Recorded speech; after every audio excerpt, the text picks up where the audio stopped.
Number 1 debate show में आप सभी का बहुत स्वागत है। आपके साथ मैं हूं दीपिका नेगी। जी हां, होगी नुपुर शर्मा की गिरफ्तारी क्योंकि दिल्ली पुलिस पर दबावबारी है। गुरुवार को सुप्रीम कोर्ट की सख्त टिप्पणी के बाद विपक्षी दल नुपुर शर्मा की गिरफ्तारी की लगातार मांग कर रहे हैं। सुप्रीम कोर्ट ने भी दिल्ली पुलिस से सवाल पूछा है कि जब एफआईआर दर्ज हुई है तो आखिर गिरफ्तारी क्यों नहीं हुई है। सुप्रीम कोर्ट ने नुपुर शर्मा के खिलाफ कड़ी टिप्पणी की और देश भर में उनके खिलाफ हुई एफआईआर को दिल्ली ट्रांसफर करने से मना किया है और कहा है कि आप हाई कोर्ट जाइए। पहले ये रिपोर्ट देखिए, फिर चर्चा करेंगे। अदालत ने पूछा कि जब नुपुर शर्मा पर एफआईआर हुई तो उनकी गिरफ्तारी क्यों नहीं हुई। अदालत ने कहा कि थाने में भी नुपुर के लिए रेड कारपेट होता होगा। उच्चतम न्यायालय ने ये भी कहा कि नुपुर शर्मा किसी पार्टी की प्रवक्ता है, इसलिए सत्ता का नशा उनके दिमाग तक पहुंच गया है। इस मुद्दे पर बीजेपी की विरोधी पार्टियां नुपुर शर्मा की गिरफ्तारी की मांग कर रही है। कि दिल्ली पुलिस ने अब तक गिरफ्तार क्यों नहीं किया, मुकदमा कायम करके कार्रवाई क्यों नहीं की। दिल्ली पुलिस किसके अंतर्गत है? भारत सरकार के।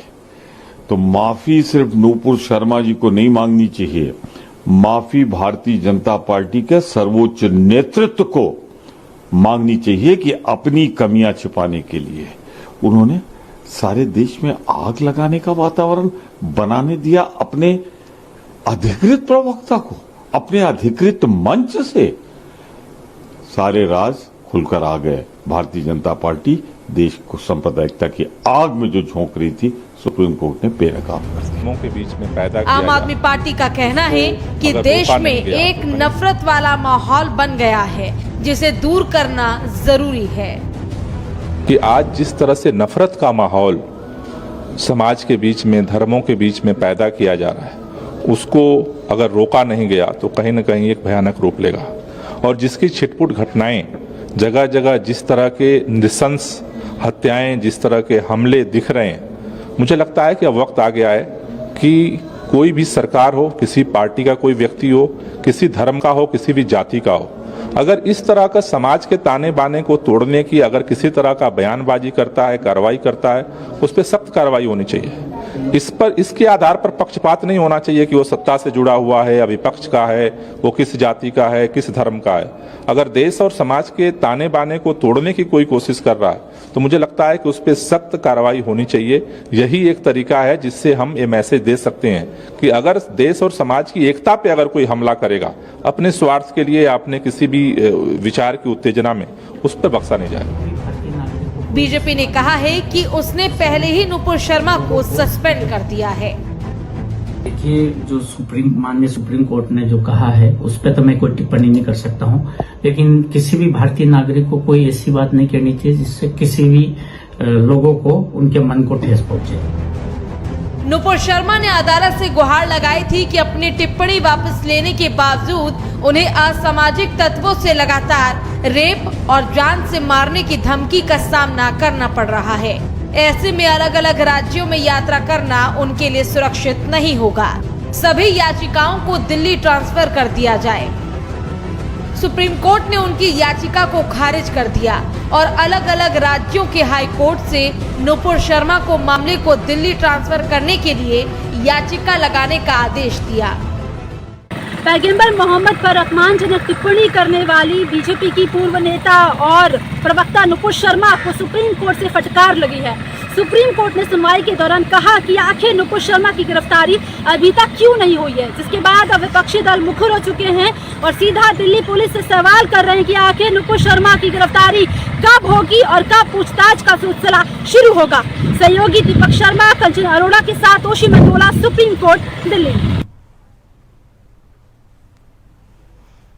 तो मुद्दा बेहद संवेदनशील है क्योंकि पूरे देश में उबाल है, गुस्सा है, कहीं ना कहीं सौहार्द की भावना आहत हुई है। इसी मुद्दे पर बातचीत करने के लिए एलीट मेहमानों का पैनल हमारे साथ मौजूद है। बीजेपी की तरफ से श्याम बिहारी शर्मा अपना पक्ष रखेंगे। बहुत स्वागत है श्याम बिहारी शर्मा जी आपका। और आपकी तरफ से सर्वेश मिश्रा अपनी बात रखेंगे। सर्वेश जी आपका भी बहुत स्वागत है।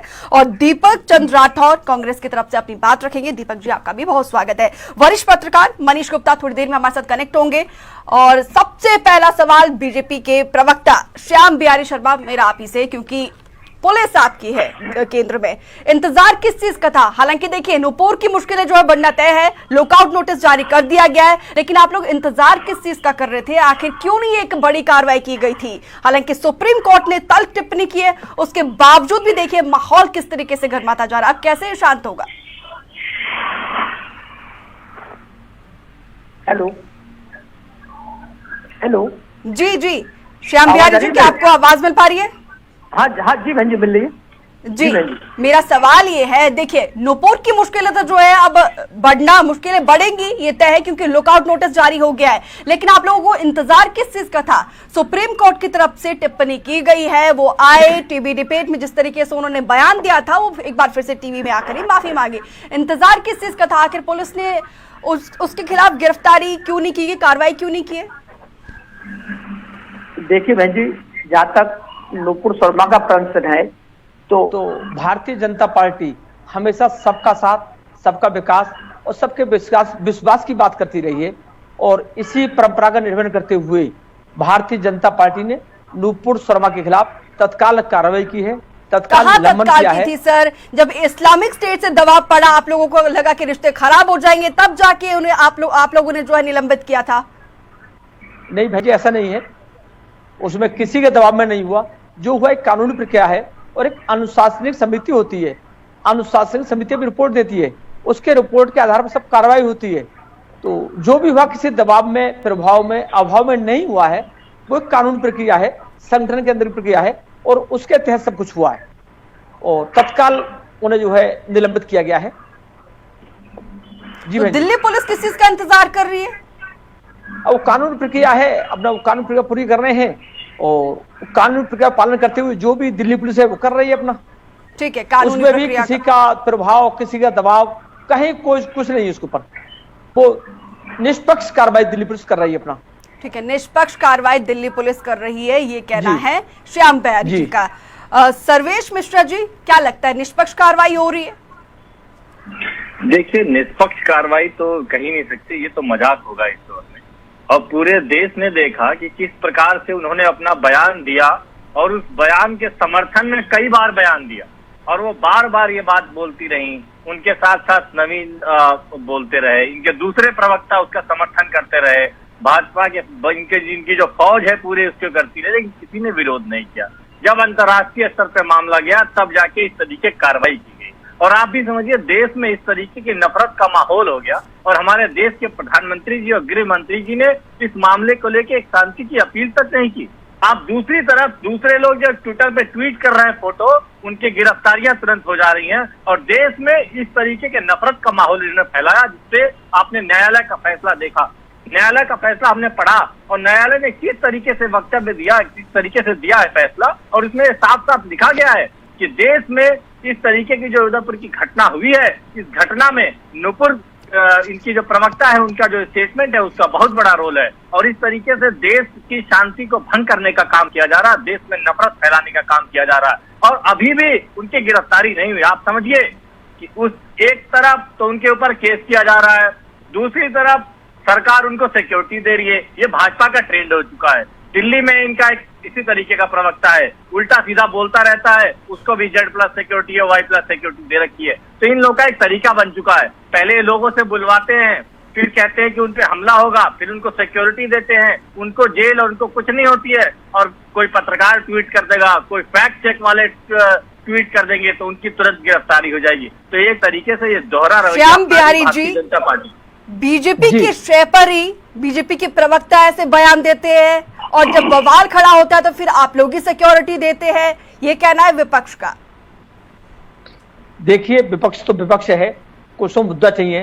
ठीक है, लेकिन जो सुप्रीम कोर्ट ने टिप्पणी करी है, उस पर आप क्या कहेंगे जी? जो सुप्रीम कोर्ट, आप जिस तरीके से कह रहे हैं ना कि विपक्ष का तो काम है कहना, लेकिन जो सुप्रीम कोर्ट ने टिप्पणी की है उस पर आप क्या कहेंगे? जो माननीय उच्चतम न्यायालय ने कल कहा है, भारतीय जनता पार्टी उससे पूर्व अपनी कार्रवाई कर चुकी है। जो भी अनुशासन कार्रवाई है, सस्पेंड करना कार्रवाई है, ये तो सिर्फ एक खाना पूर्ति है। खाना पूर्ति नहीं बहन जी, कार्रवाई है, एक सम्मानजनक के लिए स्थिति के लिए बहुत बड़ी कार्रवाई है। सस्पेंड निलंबन है उनका भारतीय जनता पार्टी से, और तत्काल निलंबन हुआ है। इसका इंतजार कर रही है, पुलिस जहां तक किस चीज सुरक्षा का का सवाल इंतजार कर रही है, है? पुलिस अपना कार्रवाई कर रही है और निष्पक्ष कार्रवाई कर रही है, किसी का दबाव नहीं है, निष्पक्ष कार्रवाई कर रही है, दबाव नहीं है, ठीक है। कांग्रेस की तरफ से दीपचंद राठौर जी, महाराष्ट्र से पुलिस आती है गिरफ्तारी के लिए, दिल्ली पहुंचती है, लेकिन दिल्ली में नुपुर शर्मा का कोई अता पता नहीं है। क्या लगता है आपको, वजह क्या है? देखिए, पहली बात तो मैं कहना चाहूंगा कि अभी जिस तरह भारतीय जनता पार्टी ने अपना पीछा छुड़ाने का काम कर रहे हैं वह गलत है। पहली बात तो यह भारतीय जनता पार्टी की तो ये परिपाटी रही है, जितने ज्यादा हेट स्पीच करेंगे, जितनी ज्यादा नफरत की आग उगलेंगे, चाहे ऊपर के नेता बैठे हो या प्रवक्ता बैठे हो, उनको उतना ज्यादा महामंडल किया जाता है। और कल माननीय सुप्रीम कोर्ट ने भी कह दिया नुपुर शर्मा के लिए कि पूरे राष्ट्र और पूरे भारतवर्ष से नुपुर शर्मा को माफी मांगनी चाहिए। जो उन्होंने बयान दिया उसी की घटना उदयपुर को हमें देखनी पड़ी, जिसका भुगतान स्वर्गीय कन्याकुमार को करना पड़ा। लेकिन दिल्ली पुलिस ने उसके ऊपर कोई कार्रवाई नहीं की। दिल्ली पुलिस किसके अंडर में? भारत सरकार के अंडर में आती है। तो मेरा यह कहना है कि भारत सरकार को तो माफी सिर्फ नुपुर शर्मा को नहीं मांगनी चाहिए, जबकि बीजेपी के शीर्ष नेतृत्व को मांगनी चाहिए कि अपनी कमियों को छुपाने के लिए सारे देश में आग लगाने का वातावरण बना दिया है और अपने अधिकृत प्रवक्ता और अपने अधिकृत मंच से सारे समाज के अंदर जहर बोलने का काम कर दिया। मैं तो एक बात कहना चाहूंगा, विपक्ष कह रहा है माफी मांगनी चाहिए, सुप्रीम कोर्ट की तरफ से भी ये कहा गया है कि वो टीवी में आए और माफी मांगे। जिस तरीके से ये रिलीजियस इंटॉलरेंस बढ़ रहा है, क्या लगता है कैसे थमेगा ये? जो आग लगी है बुझेगी कब और किस तरीके से बुझेगी? मैं यही बताना चाहता हूँ कि बीजेपी आरएसएस को देश के संप्रदाय की आग में झोंकने का काम कर रही है और सुप्रीम कोर्ट ने आज उनको भारतीय जनता पार्टी को बेनकाब कर दिया, उनको आईना दिखाने का काम किया है। जबकि ठीक है दीपचंद जी, मेरा सवाल जो है मनीष गुप्ता से है। जी मनीष जी, नुपुर शर्मा पे सेम धाराएं लगती है,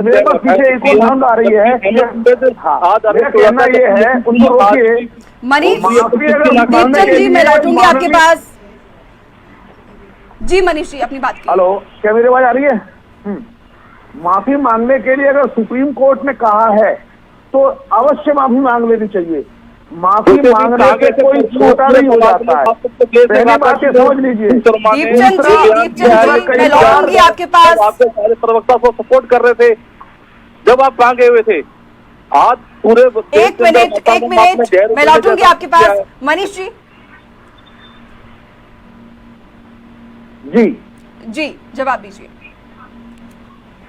मेरा कहना यह है, माफी मांगने से कोई छोटा नहीं हो जाता और देश के उच्चतम न्यायालय ने अगर टिप्पणी की है कि माफी मांगनी चाहिए तो माफी मांग लेनी चाहिए।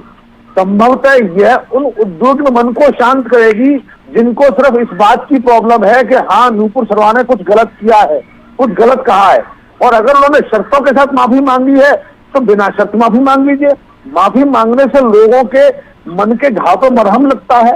ये सुप्रीम कोर्ट को देखना होगा आने वाले समय में कि नुपुर शर्मा ने जो गलती की है वो नुपुर शर्मा माफी मांगेगी, और ऐसे कौन कौन लोग ऐसे हैं जिन्होंने गलती की, जिन्होंने इस तरीके से दंगे भड़काने का प्रयास किया, कन्हैया लाल का मर्डर किया और ऐसे गुजरात में मर्डर किया। ऐसे मर्डर की माफी जिन लोगों ने जो किया है, कानून सबको उनकी सजा दे, न केवल नुपुर शर्मा माफी मांगे बल्कि हर वो व्यक्ति जिसने इस मामले में जहरीला कमेंट किया है वो भी माफी मांगे, क्योंकि ये देश सहिष्णु लोगों का देश है, ये देश संविधान से चलने वाला देश है। इसलिए कानून का उल्लंघन करने वाले किसी व्यक्ति को माफी नहीं मिलनी चाहिए, फिर चाहे वो नुपुर शर्मा हो या कोई और हो, ये बात बराबर होनी चाहिए। और कोई व्यक्ति सिर्फ ये विक्टिम कार्ड खेल के अपने आप को सिद्ध करने का प्रयास ना करे। जो गलती करेगा, जो कानून से विचलन करेगा, उसको कड़ी से कड़ी सजा मिले। सुप्रीम कोर्ट को यह भी इंश्योर करना चाहिए और मैं समझता हूं सुप्रीम कोर्ट ऐसा समय समय पर करता भी है। और वैसे ये काम करने के लिए हमारे देश की सरकारें हैं और कानून व्यवस्था है, ऐसे में कानून व्यवस्था को कड़ा रुख अपनाना चाहिए। कानून व्यवस्था को कड़ा रुख अपनाना चाहिए, ये कहना है मनीष गुप्ता जी का। श्याम बिहारी जी, देखिए हिंद जो है एक गुलदस्ता है, हिंद से खुशबू आती है, सौहार्द की बात आप लोग करते हैं, लेकिन जिस तरीके से ये चिंगारी भड़की है धर्म के नाम पर, किस तरीके से शांत होगी? किस तरीके से आप लोग जो है अपना कंट्रीब्यूशन दे रहे हैं? देखिए, मामला जो है बेहद ही संवेदनशील हो चुका है। भारत एक ऐसा देश है जो कट्टरवाद के भुक्तभोगी होते हैं। तस्लीम नसीम की हम एक एग्जाम्पल है, उनको हमने अपने देश में पनाह दिया है, लेकिन आज जिस तरीके से हमारा देश जिस संवेदनशील मुद्दे से गुजर रहा है, इससे किस तरीके से उभरेगा? देखिए, भारतीय जनता पार्टी हमेशा सभी धर्मों का, सभी मजहब का सम्मान करती आई है और बराबर एक निगाह सबके लिए देखती आई है। सबका साथ, सबका विकास, सबके विश्वास और सबके प्रयास की बात करती है और उसी परंपरा आज भी कायम है। लेकिन नूपुर समय जहां तक बात है, तो माननीय उच्चतम न्यायालय ने कल कहा माफी के लिए, वो तो पूर्व माफी मांग चुकी हैं और शर्तों के साथ माफी मांगी है सर उन्होंने। इसे बहन जी शर्त तो नहीं कहेंगे, शर्त नहीं कहेंगे कि अगर किसी भावना ठेस पहुंची हो तो मैं माफी मांगती हूं, लेकिन माफी पूर्व मांग चुकी है, इसमें कोई दो राय नहीं है। कानून अपना काम कर रहा है और कानून निष्पक्ष काम कर रहा है, किसी के अभाव में नहीं है, किसी के प्रभाव में नहीं है, किसी के दबाव में नहीं है और दिल्ली प्रशासन लगातार निष्पक्ष कार्रवाई कर रहा है। जहां तक सवाल कन्हैया का है, कन्हैया को चेतावनी दी गई और पुलिस सुरक्षा देनी चाहिए थी, लेकिन राजस्थान सरकार ने नहीं दी और दी तो 2 दिन और 3 दिन में हटा ली। और अगर उन्हें पुलिस सुरक्षा दी होती, जिम्मेदार कौन है जो ये हालात बन रहे हैं आज के समय में? जिम्मेदार कौन है उस चीज के लिए? जिम्मेदार जो है वो जांच का विषय है, जांच चल रही है और कार्रवाई जो जिम्मेदार है उनके विरुद्ध भी कार्रवाई होगी, निश्चित होगी और निष्पक्ष और प्रभावी कार्रवाई होगी। जिन लोगों ने आग में घी डालने का काम किया है उनके विरुद्ध भी कार्रवाई होगी। बहुत से तत्व ऐसे हैं कि आग में घी डालने का काम किया है और एक देश में बहुत बड़ी साजिश भारतीय जनता पार्टी के प्रशासन ने, शासन ने नाकाम की है। ये तो एक सीरियल ब्लास्ट और सीरियल दंगा कराने की योजना थी जिसे सरकार ने जो है नाकाम किया है। न वरना तो पूरे देश में दंगे फसाद बहुत तेजी से हो रहे होते। और मैं पहले भी कहा था एक बार वैसे बैठ के, विदेशी ताकतों को हाथ है, आतंकवादी को हाथ है, तो कहीं ना कहीं गठजोड़ आतंकवादियों से अगर सर आपको लग रहा है विदेशी ताकतों का हाथ है, आतंकवाद का इन्फ्लुएंस हो रहा है, तो आप लोगों की तरफ से क्या ऐसी कोशिश की जा रही है? सेंटर में आपकी गवर्नमेंट है, देश के अधिकतर राज्यों में जो है आपकी सरकार रूल कर रही है, क्या कुछ ऐसा कदम उठाया जा रहा है? बताइए जरा। जांच जारी है। जांच किस तरीके की जांच? हमारी जांच एजेंसियां जो है एक सर्वश्रेष्ठ जांच एजेंसियों में से आती है। हमारे देश की जो न्याय व्यवस्था है, हमारे देश की जो न्याय व्यवस्था है काफी लचीली है और ऐसे में अपराधी को इस व्यवस्था में बचने का पूरा मौका दिया जाता है कि वो अपनी निर्दोषता सिद्ध करे। तो मुलजिम को मुजरिम तक पहुंचाने की जो प्रक्रिया में समय सीमा जो दी गई है जगह जगह पर, उनका आदमी पूरा लाभ उठाता है। कानून की व्यवस्थाओं में जो छिद्र हैं उनसे बच निकलने का पूरा प्रयास करता है और ऐसे में विभिन्न प्रकार के लोग व्यवस्था बनाकर, एनजीओ बनाकर इस तरह के लोगों को बचाने का प्रयास करते हैं। जब तक हम अपने कानून को और कड़ा नहीं करेंगे, हर ऐसे व्यक्ति को जो राष्ट्र की प्रगति में बाधक है, ये दंगे बनाता है, इनको राष्ट्रद्रोह के अंदर नहीं ले जाएंगे, उनके अंदर उनको आतंकवादी कार्रवाई में नियुक्त नहीं करेंगे, तब तक ऐसे लोगों के होश ठिकाने नहीं आएंगे। श्याम बिहारी जी, जब बुलडोजर चलाना होता है आप लोगों को, तब तो कानून की प्रक्रिया नजर नहीं आती है। बार उसका मजाक उड़ाने वाले 10 तारीख को प्रयागराज में हिंसा की आग भड़कती है और 2 दिन के बाद ही किस तरीके से जावेद पम के घर को ध्वस्त किया जाता है, वो भी एक प्रक्रिया की है, वो भी आप लोगों ने एक नजीर पेश किया है, जो कि अच्छी बात है। लेकिन नूपुर के खिलाफ कार्रवाई करने के लिए इतना समय क्यों लगा जा रहा है? क्यों? आखिर वजह क्या है? जहां तक बुलडोजर का सवाल है, तो बुलडोजर कानून का बुलडोजर है वो, और कानून का बुलडोजर कानून के सिकंजे में चलेगा। जब अवैध संपत्ति है, अकुत संपत्ति इकट्ठी की हुई है, उसका जवाब देना होगा। कहीं बिना नक्शा पास करे मकान बनाया है तो जवाब देना होगा, और वरना कानून अपना काम करेगा, बुलडोजर अपना काम करेगा। वो बुलडोजर न मोदी जी का है न योगी जी का, वो कानून का बुलडोजर है और कानून का बुलडोजर चलता रहेगा, अकुत संपत्ति चलेगा। ठीक है, सर्वेश जी आप कुछ कहना चाह रहे हैं?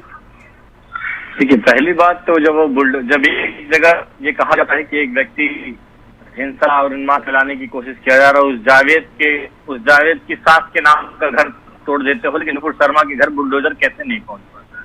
वहाँ कानून कैसे कमजोर पड़ रहा, नहीं बताते हो आप उनका नक्शा क्या है।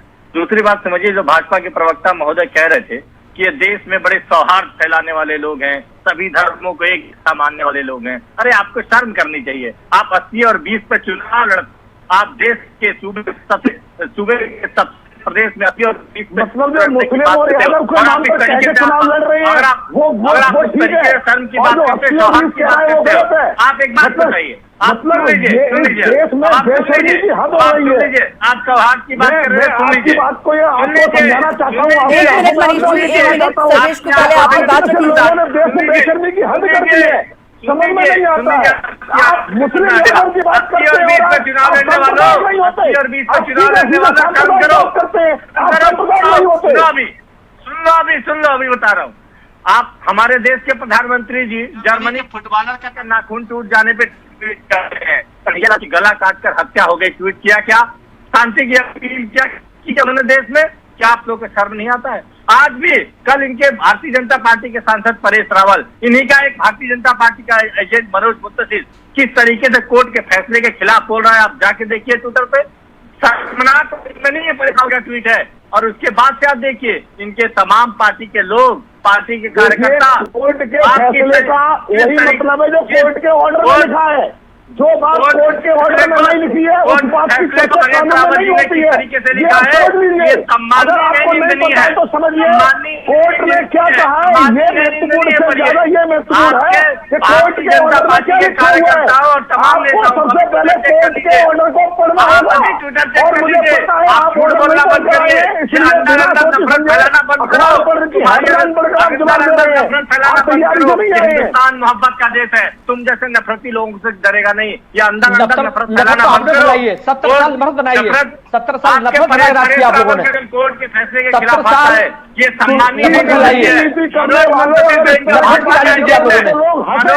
जो इनका भाजपा के एजेंट है वो लिखता है, वो लिखकर बोल रहा है। आपको शर्म नहीं आती है? आप देश में हिंदू मुसलमान के नाम पे कहते हैं। जर्मनी के फुटबॉलर का नाम टूटने पे प्रधानमंत्री जी ट्वीट कर देश में कन्हैया की गला काटकर हत्या हो गई, प्रधानमंत्री जी का एक शब्द नहीं आता है। मनीष जी एक छोटा सा कमेंट, जो ये रिलीजन्स के खिलाफ इंटॉलरेंस का माहौल देश में फैल रहा है, किस तरीके से ये थमेगा सर? देखिए, इंटॉलरेंस का माहौल आज से नहीं है, जब आजादी का संग्राम शुरू हुआ तब से है। फर्क सिर्फ इतना है कि तब जब तक आजादी मिली उन लोगों ने एक पाकिस्तान बना लिया और उनके कुछ लोग यहाँ रह गए और वो लगातार फैलाते रहे। टॉलरेंस ये है कि अगर शिव का मंदिर है, जो ये कहा जाता है हिंदू माइथोलॉजी के हिसाब से विश्व की सबसे पुरानी जो नगरी है उसका भगवान शंकर के त्रिशूल काशी का शिव का मंदिर, अगर वहां पे आपने वजू खाना बना रखा है तो टॉलरेंस छोड़िए और वो मंदिर हवाले कीजिए हिंदुओं के। और फिर हिंदुओं का हृदय देखिए, आपको 3000 मस्जिदें छोड़ देंगे। लेकिन ये इंटॉलरेंस कौन कर रहा है? ये वामपंथी लोग इंटॉलरेंस कर रहे हैं, जिन्होंने हिंदू और मुस्लिम को एक होने से रोक रखा है। उनके आपस के प्यार मोहब्बत के बीच में एक ऐसा एसिड फैला रखा है जिसका नाम है तुष्टीकरण। और जब तक तुष्टीकरण का एसिड दूर नहीं होगा, जब तक अल्पसंख्यकवाद का एसिड दूर नहीं होगा, हिंदू और मुस्लिम दूध और पानी की तरह एक नहीं होंगे। और जब दूध पानी के साथ चीनी एक होगी तब जाकर खीर बनेगी। और अगर हमें खीर बनानी है तो इस इंटॉलरेंस के एसिड को हटाना ही होगा। ठीक है, दीपचंद जी, अब नुपुर शर्मा के खिलाफ लुकआउट नोटिस जारी कर दिया है, क्या लगता है पुलिस सुप्रीम कोर्ट की टिप्पणी के बाद कार्रवाई करेगी? देखिए, सुप्रीम कोर्ट ने तो स्पष्ट कहा है कि दिल्ली पुलिस को भी इन्होंने स्पष्ट कह दिया कि भी आपने तो नुपुर शर्मा के लिए रेड कार्पेट बिछा रखा है। लेकिन कहीं ना कहीं मैं आपको बताना चाहूंगा कि जिस तरह भारतीय जनता पार्टी के प्रवक्ता कह रहे थे कि देश के अंदर धार्मिक सौहार्द है, तो मैं आपको आपका ध्यान दिलाना चाहूंगा कि जब अनुराग ठाकुर दिल्ली के इलेक्शन के समय क्या कहते हैं कि देश के गद्दारों को गोली मारो सालों को उनको राज्य मंत्री से कैबिनेट मंत्री बना दिया जाता है। इसी तरह आपके गृहराज मंत्री, कैबिनेट मंत्री साध्वी पारसी और कपिल मिश्रा थे और परवेश मिश्रा थे। गद्दारों को गोली मारने पर आपको ऑब्जेक्शन है? चलाएंगे गद्दारों को गोली मारने पर आपको ऑब्जेक्शन है?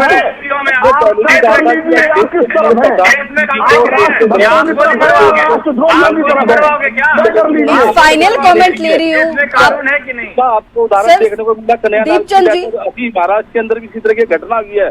अगर माननीय प्रधानमंत्री अगर देश के लिए अपील नहीं करते तो ये बड़ा दुर्भाग्य है कि हमारा देश किस तरफ जा रहा है। मैं आपका से बात करना चाहूंगा। जिस तरह कट्टरवाद, हिंदू कट्टरवाद देश के लिए खतरनाक है, ठीक उसी तरह कट्टर मुस्लिमवाद भी देश के लिए खतरनाक है। हमें हमारे देश के अंदर शांति, अमन, चैन की व्यवस्था होनी चाहिए, लेकिन भारतीय जनता पार्टी जिस तरह अखंड विश्व गुरु बनाने की बात कर रही है, हिंदुत्व की बात कर रही है, हिंदुत्व की आप देख लो, आज 2014 के बाद कितने दंगे फसाद हुए। ठीक है दीपचंद जी। सर्वेश मिश्रा जी, क्या लगता है अब किस तरीके से तस्वीर बदलेगी, ये चिंगारी की आग कैसे बुझेगी? मैं तो देखिए, पहली प्रमुख जिम्मेदारी तो बनती है सत्ता की, जिनकी सत्ता है और इतने प्रदेशों में शांति व्यवस्था बनाए रखे, अमन चैन होना चाहिए और भाईचारा बढ़ाया। ठीक है दीपचंद जी, बिल्कुल। कहीं ना कहीं हिंदू मुस्लिम की राजनीति भारतीय जनता पार्टी करती आ रही है। जी सर्वेश मिश्रा जी। देखिए, पहला तथ्य तो ये है कि जिस समय देश शिक्षा की, चिकित्सा की, बिजली, पानी, स्कूल, अस्पताल की बात कर रहा है, उस समय देश में इस तरीके की बहस को मत लाएं और एक तरफा कार्रवाइयां मत करनी बंद करे सरकार। और आप अगर पाकिस्तान में जाके नवाज शरीफ को बिरयानी और केक खिला सकते हो तो आप इस देश के लोगों से प्यार करना सीखो। हिंदू, मुसलमान, सिख, ईसाई जितने लोग हैं सबसे प्यार करो। आप इस तरीके से बांटना बंद करो और सबके एक आंख से देखने की कोशिश करिए। और सत्ता की सबसे प्रमुख जिम्मेदारी बनती है, क्योंकि कानून व्यवस्था उनके हाथ में है। पूरे देश में अगर प्रधानमंत्री जी की जब बात होती है तो चाहे किसी भी पार्टी की बात हो, तो इस पूरे देश के प्रधानमंत्री हैं, तो उनको आगे बढ़कर आना चाहिए। और जिस तरीके से उन्होंने जर्मनी के फुटबॉलर की भी चिंता करते हैं, पाकिस्तान में नवाज शरीफ जी की मां की भी चिंता करते हैं, उस तरीके से हमारे देश के कन्हैया की भी चिंता करनी चाहिए। उस तरीके से यहाँ उत्तर प्रदेश के कमलेश तिवारी थे, उनके भी चिंता करनी चाहिए। और देश में शांति की अपील की गुजारिश करनी चाहिए और ये बताना चाहिए कि इस देश में और आगे आने वाले समय में नुपुर शर्मा और नितिन जिंदल कुछ भी हो, इन पे 1 मिनट के अंदर कार्रवाई होनी चाहिए, 1-1 महीने नहीं चलनी चाहिए। आगे कोई भी नुपुर शर्मा त्वरित कार्रवाई की मांग विपक्ष की तरफ से लगातार की जा रही थी और अब सुप्रीम कोर्ट ने टिप्पणी करी है। इसके बाद देखना होगा। हालांकि नुपुर शर्मा के खिलाफ लुकआउट नोटिस जारी कर दिया गया है, अब वो विदेश नहीं जा सकती है। लुकआउट नोटिस जारी करने के बाद फिलहाल आप तमाम मेहमानों का हमारे साथ जुड़ने के लिए बहुत शुक्रिया। तो देखना होगा सुप्रीम कोर्ट की टिप्पणी के बाद पुलिस की तरफ से क्या कार्रवाई की जाती है और कब नुपुर शर्मा की गिरफ्तारी की जाती है और किस तरीके से पुलिस इस कार्रवाई को आगे बढ़ाती है। फिलहाल इस डिबेट में इतना ही। आप जुड़े रहिए खबर के साथ।